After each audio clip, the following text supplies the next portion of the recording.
Hello everyone, Marco here. Today I wanted to do a video on supply management because I believe that we have great momentum going forward and a real chance in the near future to possibly reform or completely end supply management. So it's a big topic that's been on the news quite a bit recently, but it might be hard for people to fully understand it because it's not a complex topic, but there are a lot of points to cover or go over. So I thought it would be a nice idea to create a little PowerPoint and quickly go over it, so that if anybody is interested, they can have all the information in one place, easily accessible. So let's go forward with the slide here and get into it. So the structure of the video. The intended audience. The intended audience is anybody in Canada that's obviously interested in supply management, interested in ways to figure out how we can promote more growth and achieve better outcomes in the economy. Anybody that's interested in the recent discussions on trade on NAFTA between Trump and Trudeau and wants to kind of understand the issue a little bit better. Who is Maxime Bernier? So basically, this whole PowerPoint, every single point you'll see on it is from Maxime Bernier's chapter 5 on supply management that he released on his website. I think Maxime did a tremendous job with this issue in his campaign, really helped bring it to the forefront. So yeah, his chapter, when I read it, it's really great in that it puts everything in supply management in one easy place. So when I was thinking of making this video, I was dreading the idea of going online and trying to pull bits and pieces of information from all over the place, but Maxime did a great job with his chapter putting it all in one place. So if you're interested in the topic at all, I would highly encourage you to read his chapter that's on his website. So structure of the video. Basically, we're going to go over what supply management is and how it works, what the effects are on the Canadian economy, which I believe to be very negative, and the arguments in support for supply management. So obviously there's arguments in support, otherwise supply management wouldn't lasted for this long, it wouldn't have been implemented in the first place. So I'm going to do my best to steelman these arguments, as they say, and then provide a rebuttal to them. And then we're going to examine supply management and how it affects politics in Canada. So the first part, how supply management works. So the stated objective of supply management, to me, it's not stated, but the objective to me is to raise the price of milk, cheese, butter, and eggs above the market price for every single consumer in Canada.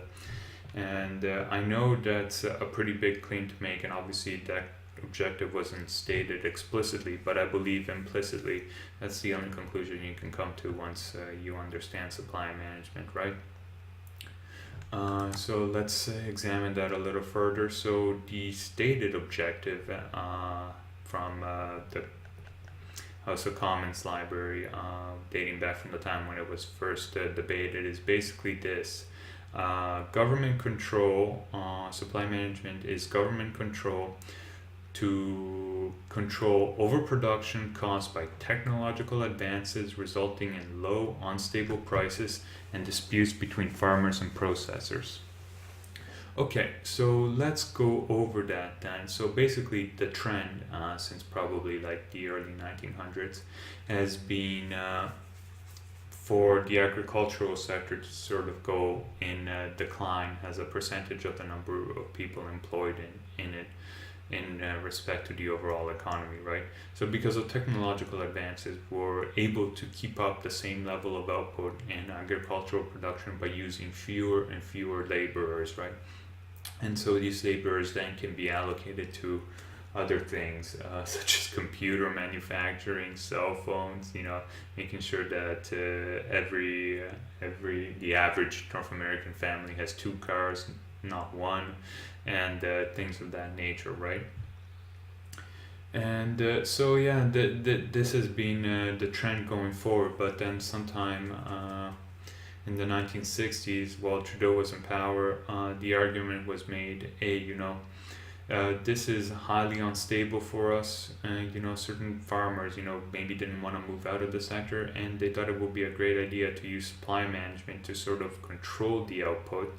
And once you control the output, you can drive the price higher, and that can make sure that your farm stays in business, right? And you don't have to find another avenue to make money. And so that's why I say that the objective of supply management is to raise the price, right? Because the supporters of supply management will never complain if the price is going higher, right? When they are talking about unstable prices, they're always talking about prices going down, right? So that's why I say the objective of supply management is to raise the price. So how does supply management achieve this then? Well, there's basically three pillars to supply management. One is quotas, right?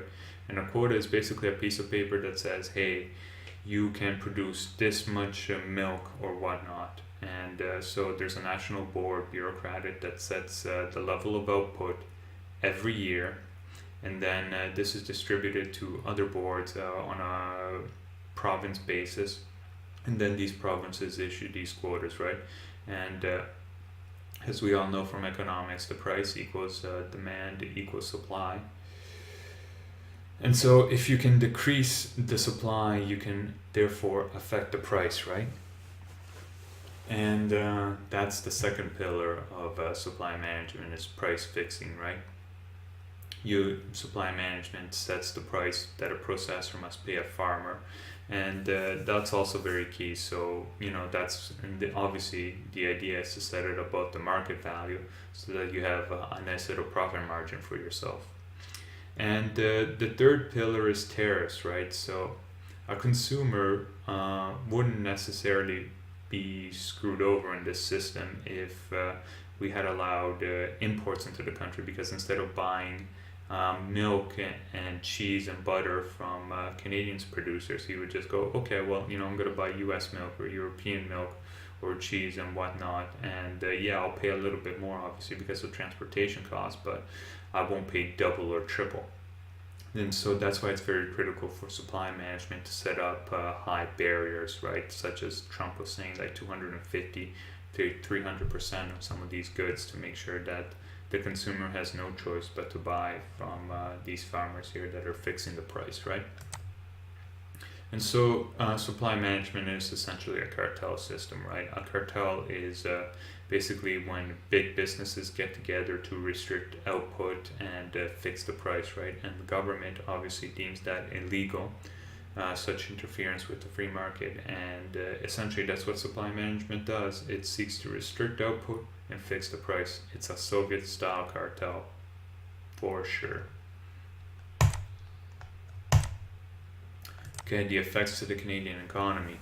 So an OECD study, which I think stands for Economic Cooperation and Development. I mean, this is an organization that's mostly made up of, I think, North American and European countries, kind of like a lobby where they can get together and discuss what good policy looks like on a nonpartisan basis. And so they did a study, and they came to the conclusion that supply management costs the average Canadian family an extra $258 per year because obviously the price of these goods is above market value, or alternatively an extra $290,000 of benefits to each producer, at a total cost of $3.6 billion per year to the whole Canadian economy. This supply management is essentially regressive, right? So in Canada, there's this idea that taxation should be progressive, that the rich should pay a higher burden because they're better off, and the poor shouldn't be penalized as much, right? So take the GST tax, for example. If you're below a certain level of income yearly, you get a GST rebate, right? Because obviously someone that is wealthy, the GST is going to be a smaller percentage of their total income than a poor person or a poor family, and the Canadians believe this is unfair, so they're willing to give some of the money back to compensate poorer families. And so this idea that taxes should not be regressive is a belief that Canadians have, but supply management goes directly against that, right? And the Montreal Economic Institute estimates that between 133,000 to 189,000 people were driven below the poverty line by supply management because they have to pay extra costs for these basic goods, right? So supply management is obviously regressive, and it's very odd and it's very weird that it's still standing, because obviously take the left in Canada, particularly the NDP, is obviously is anytime they get a chance, they're trying to paint themselves as champions for the poor and whatnot. And here's a policy it's very obvious that's regressive and hurting poor people, but they don't want to touch it because obviously they're much more interested in screaming against capitalism and railing at capitalism than actually getting into the nuts and bolts of how they could actually help the poor. It's just a lot easier to chant against capitalism and whatnot. And for the Conservatives, it's all about the free market. It's all about the free market right up until we get to supply management. Then they're nowhere to be heard on this issue, even though it hurts poor people. And every single political party is going to say they champion the poor, but they're a real letdown when it comes to this issue. So supply management creates animosity and discourages fair play, right? So, this is a clear example of a way that the economy has been rigged to benefit a small group of people at the expense of everyone else. And the more this happens, the more people lose faith in the system, the less they participate in the economy. And, if enough people do this, then really the fabric of society starts to break down. And it's really hard to put a dollar value on how much this animosity and this feelings of unfair play cost the Canadian economy yearly, but I imagine that it's pretty high. And so this is a clear example of where the economy is rigged, and that's why I feel that supply management simply has to go or has to be seriously reformed. Supply management discourages trade. So obviously, when Canada goes into trade negotiations and is negotiating with another country, trying to convince it to bring down some of their terrorist walls and allow more Canadian goods into their economy, they're obviously going to point out, hey, what about you though? You're erecting 250, 300% tariff walls. Those have to come down. And if Canadian politicians aren't willing to bend on that, they have to bend somewhere else, and that costs Canada overall, right? It costs. Supply management even affects trade interprovincially. As the recent Comeau case highlighted, one of the reasons given by the Supreme Court of Canada to uphold interprovincial barriers was that I guess the supply management lobby came in and stated that if interprovincial trade barriers were let down, then people could trade quotas interprovincially, and that would bring the system crashing down. And the Supreme Court, I guess, agreed. And so they ruled that interprovincial trade barriers should still be left standing, and that's been estimated to cost the Canadian economy anywhere between, I think, 30 to like 130 billion. So again, we're talking like really high costs here, to keep this system standing. So arguments for supply management. And this is a surprising arguments to me, but I've heard it come out of the mouth of dairy farmers, and they'll tell it to you with a straight face that prices in Canada are actually cheaper for supply managed goods than in the US, and that's really crazy, right? So their argument is that supply management works, so Canadians shouldn't complain at all. But it's very easy to tear this argument down, because all you do is you point to the tariffs, right? And I'm like, okay, so you're saying that you produce a higher quality good at a cheaper price, so why are you afraid of foreign competition? Why do you need tariffs so high, And to tell you the truth, there's no answer they can give to that, right? I mean, you just bring your whole argument crashing down when you say that. And obviously, dairy lobby has a study saying that prices are the same. I can point to my studies that say that the prices are higher, but all you got to do is point to the tariffs, and that argument's done for. So once you can move them past this point, then it'll go something like this. US farmers receive subsidies, right? And once you receive subsidies, it's the law of economics that overproduction follows. And so the argument is, if we end supply management, these US farmers that are getting so subsidized are going to flood the Canadian market with their goods. And they're going to bring the prices so low that Canadian farmers are just not going to be able to compete, and there won't be a single dairy farm left standing in Canada.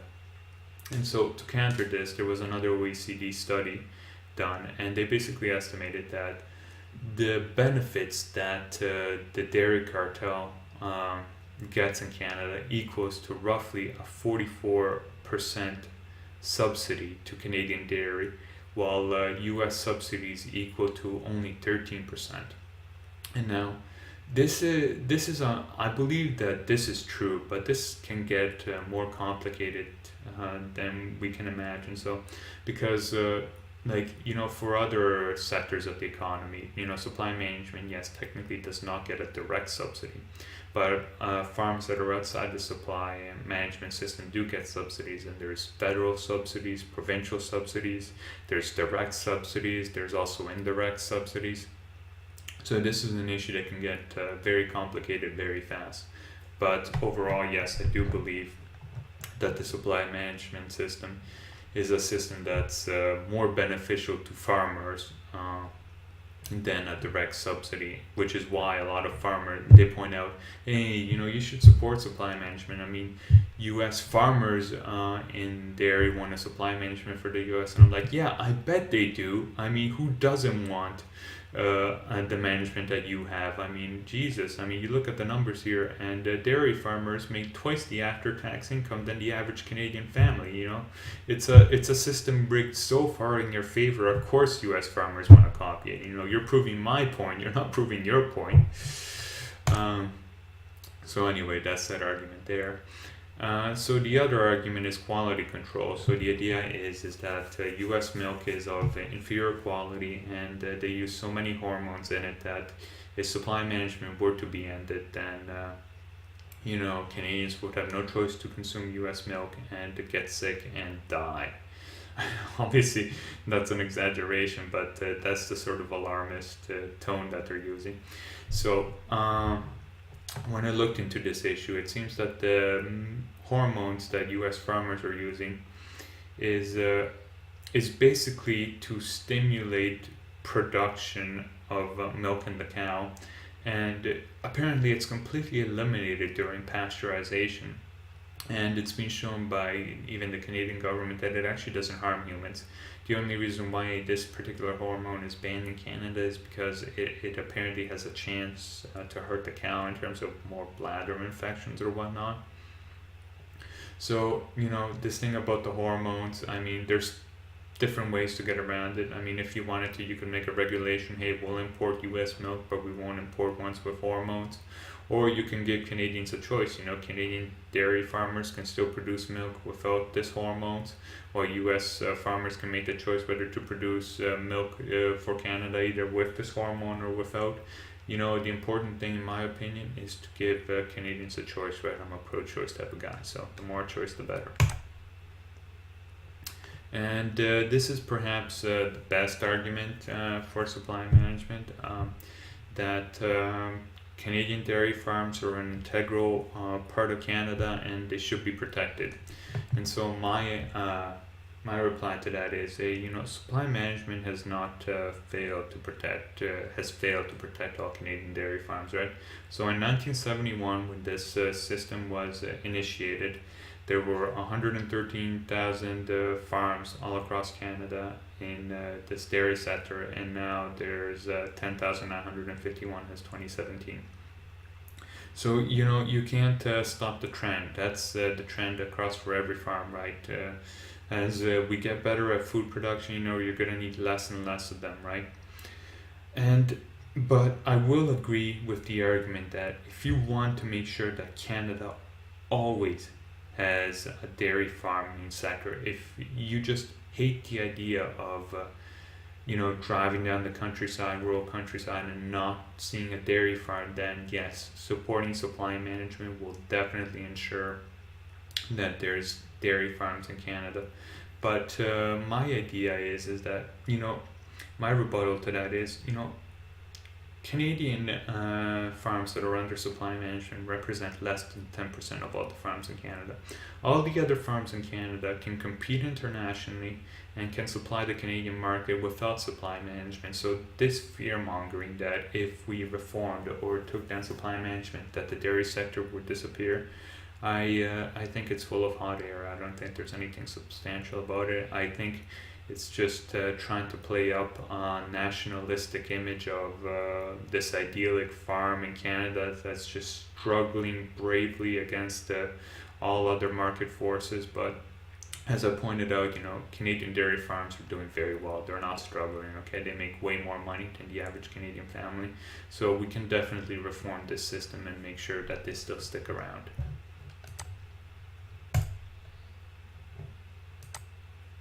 Effects of supply management on Canadian politics. Public choice theory. So why has supply management been able to survive this long? And this is an idea that public choice theory explains very well. So with public choice theory, it says basically if you're a politician, what you want to do is when you're implementing a policy, you want to make sure that you make the benefits very clear to the group that you're targeting. So in this case, Canadian dairy farmers are well aware of the benefits of supply management. They've been doing very well under it. So the benefits are clearly defined, but the costs are spread out very evenly throughout the economy, right? So take the average Canadian family. It might cost them like $350 extra a year. Is it worth it to them to sit down and study up on economics, study up on all of these issues, get really informed, and then do the activism, get involved politically, write to their MPs, and constantly try to push this issue forward when it costs them $350 a year, It's obviously for a lot of people it won't be worth it, which is why politicians can get away with pushing this issue because of public choice theory.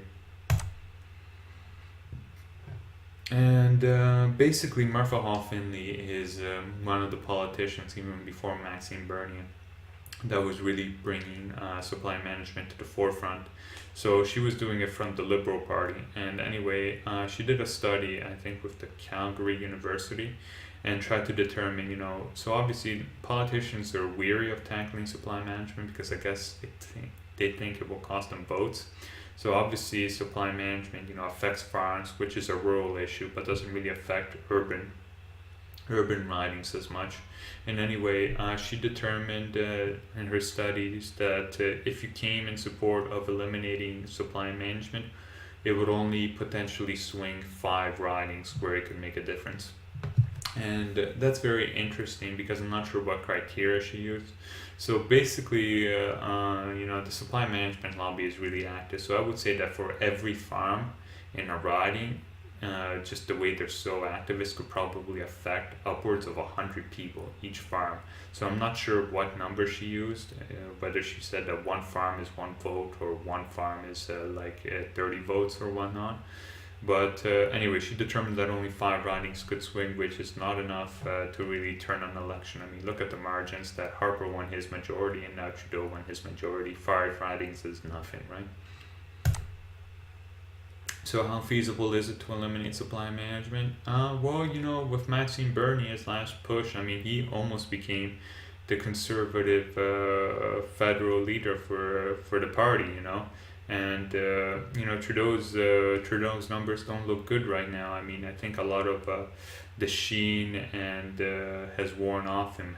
He's gone into politics and gone back on a lot of issues. So he's shown himself to be a politician in a lot of ways, and he'll say one thing and then do another. Or although I am happy about the fact that marijuana is finally getting legalized, that is literally one of the only few promises he's actually kept. He's broken a whole bunch of other ones. So Maxine almost became the federal conservative leader. I think a difference of 66 votes. Some people are saying that, you know, he actually did win and that there should have been a recount. I don't want to get into that. I don't know too much about this issue, but you know, he almost became the leader. And if he would have become the leader, I think he definitely smashed Trudeau in a general election. Not sure about Scheer, but anyway, so we were very close to having a politician that had a very good chance of eliminating supply management. Obviously, Martha Hall Finley, you know, going at it from the Liberal side. So this issue is getting pounded on from the left, the right, and then, you know, even internationally, Trump is calling out supply management. So it's getting a lot of pressure, right, this issue. So it's very feasible to eliminate supply management. The writing's kind of on the wall, and you know, I'm going to do a part 2 of this issue, examining exactly how we can reform supply management strategy going forward.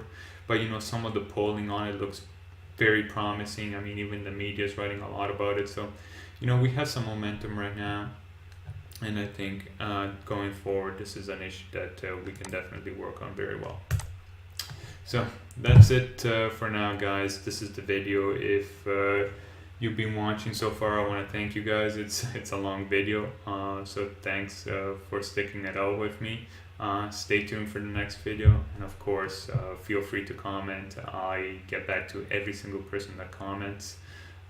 Just obviously, you know, if you are for supply management, just try and keep it civil, okay? And I'll do the same for you. And also a link to my blog is below and my Twitter. So that's it for now, guys. I'll catch you next time.